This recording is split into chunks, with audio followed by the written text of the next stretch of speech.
Hello বন্ধুরা, আজকে মুড়ি মাখা খাবো।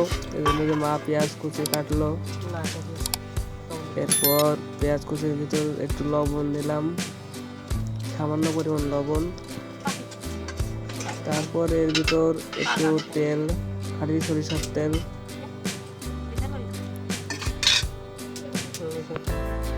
এই দেখছেন চানাচুর আমার বয়ম ভরা থাকে, পুরোটুক চানাচুর নিয়ে নিলাম।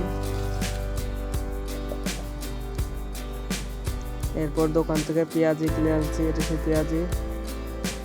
পেঁয়াজি দিয়ে দিলাম এর ভিতর। পেঁয়াজি এবং চানাচুর সব কিছু একসাথে ভালো করে মাখিয়ে নিচ্ছি, যেন সব কিছু একসাথে লেগে যায় এবং মশলাটা ভালোভাবে তৈরি হয়।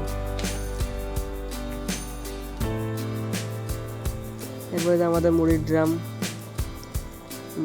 খুলে সেখান থেকে মুড়ি বের করতেছে।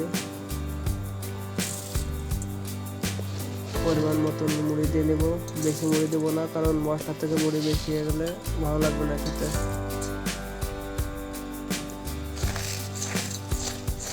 এরপর মুড়িতে আসতে মশলা ভালো করে মাখিয়ে নেব, একদম অনেক সুন্দর করে, যাতে মুড়ি মশলা একসাথে ভালোভাবে লেগে যায় এবং খেতেও অনেক সুস্বাদু লাগে। তাহলে আমরা মাখাতে থাকবো।